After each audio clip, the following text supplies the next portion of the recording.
Bom, a aula de Cristologia, estamos falando sobre a humanidade do Senhor Jesus, e Ele é plenamente humano. Quando vocês estiverem falando sobre Cristo plenamente humano, evitem usar 100% homem, 100% Deus.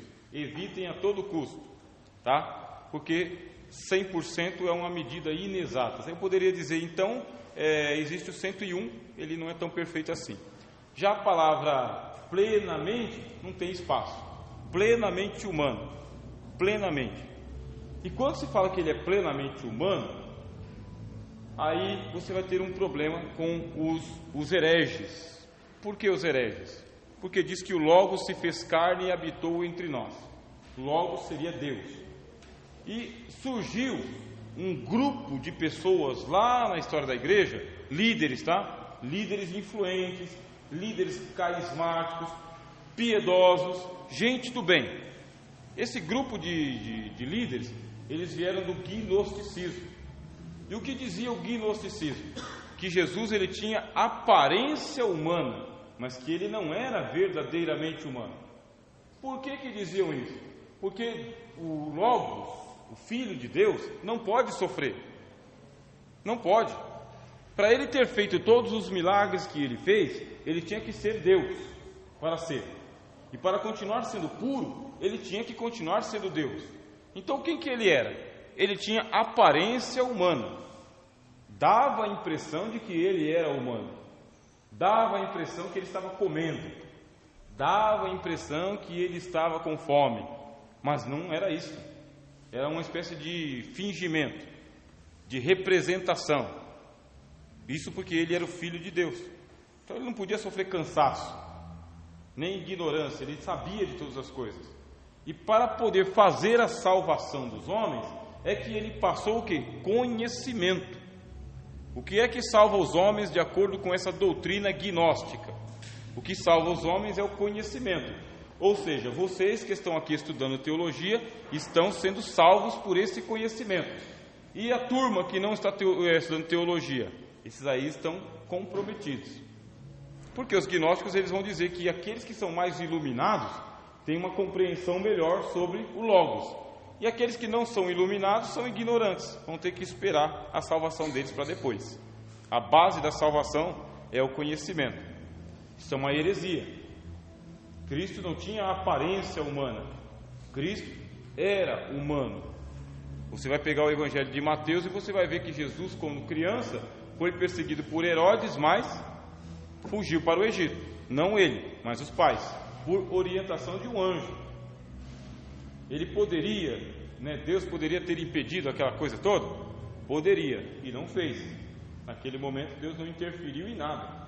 Aliás, do 0 até os 30 anos não tem interferência nenhuma de Deus em Jesus Cristo. Nenhuma. É Jesus Cristo plenamente humano, com alma humana, gerado pelo Espírito Santo, mas com alma humana. E os atributos do Espírito Santo não são conferidos a Jesus. Antes do batismo, não. Quando que o Espírito Santo desce? Desce no batismo. Aí o Espírito Santo desce no batismo. Antes do batismo, não. É Cristo com alma humana, plenamente humano, e a divindade de Jesus, escondida debaixo do véu da sua carne. Fez Cristo algum milagre antes dos 30 anos? Não. Mas os gnósticos dizem, história furada. Gnósticos dizem, não. Deus em forma humana, Evangelho de Tomé diz que ele ressuscitava passarinho morto. Ressuscitava. Passarinho morreu, ele foi lá e ressuscitou. Pegou o passarinho, pegou um monte de terra e transformou em passarinho também.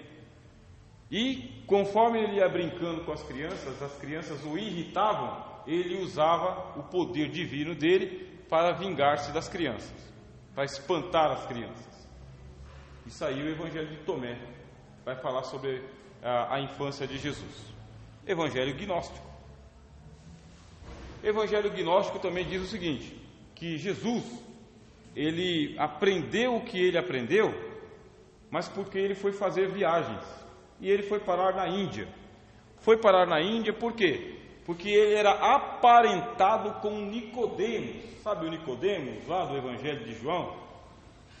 Nicodemos tinha parentesco com a família de Jesus. Como que você sabe que Nicodemos tem parentesco com a família de Jesus? Porque ele está relacionado com João, que escreveu o Evangelho, e que escreveu as cartas, e que escreveu o Apocalipse. E esse João, ele faz parte daqueles primos de Jesus. Jesus chamou vários primos para serem os seus discípulos. Está nos evangelhos gnósticos, nos livros gnósticos também. Jesus chamou os parentes. Diz então que Nicodemos, que era um homem viajado, ele levou Jesus para a Índia, porque havia comércio entre Jerusalém e a Índia. Jerusalém e o Egito. Cristo, então, ele era muito viajado. Aqueles 18 anos que ele ficou lá, entre os 12 que ele foi apresentado no templo, né? E os 30, esses 18 anos ele andou pelo mundo. Foi para a China, foi para a Índia, visitou a América, esteve aqui, porque o pessoal fenício, né, de Tiro, eles andavam pelas terras americanas também.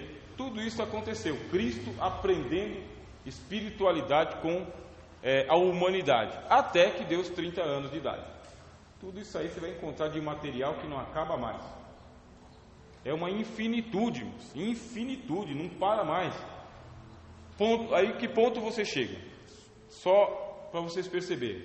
O apóstolo Paulo, ele escreve aos Gálatas dizendo o seguinte: se uma pessoa ou um anjo vos anunciar outro evangelho, além daquele que vos está sendo anunciado, amaldiçoa este tipo de evangelho, ou seja, anátema. Aí ele esconjura, ainda que um anjo ou alguém que venha com uma epístola vos anunciar um outro evangelho, você descarta, porque se é um outro evangelho, é um outro Cristo. Se é um outro Cristo, é uma outra salvação, e você não participa desta comunhão. O problema de se acreditar num Cristo falso é que a salvação é falsa. Se a salvação se baseia no conhecimento, já não se baseia no sacrifício de Jesus. Se o nosso Cristo, ele teve que aprender misticismo e religiosidade com outras religiões para ele se tornar um sábio, aí complica, porque ele diz o seguinte: olha, o filho de si mesmo não pode fazer coisa alguma, mas como vê o pai fazendo, faz igualmente. Ele diz: eu aprendi com o pai. Complica se ele aprendeu com as religiões. O que você pode fazer? Você pode estudar a nível de curiosidade, conhecimento, coisa toda, mas já não dá para aplicar para a salvação. Pergunta?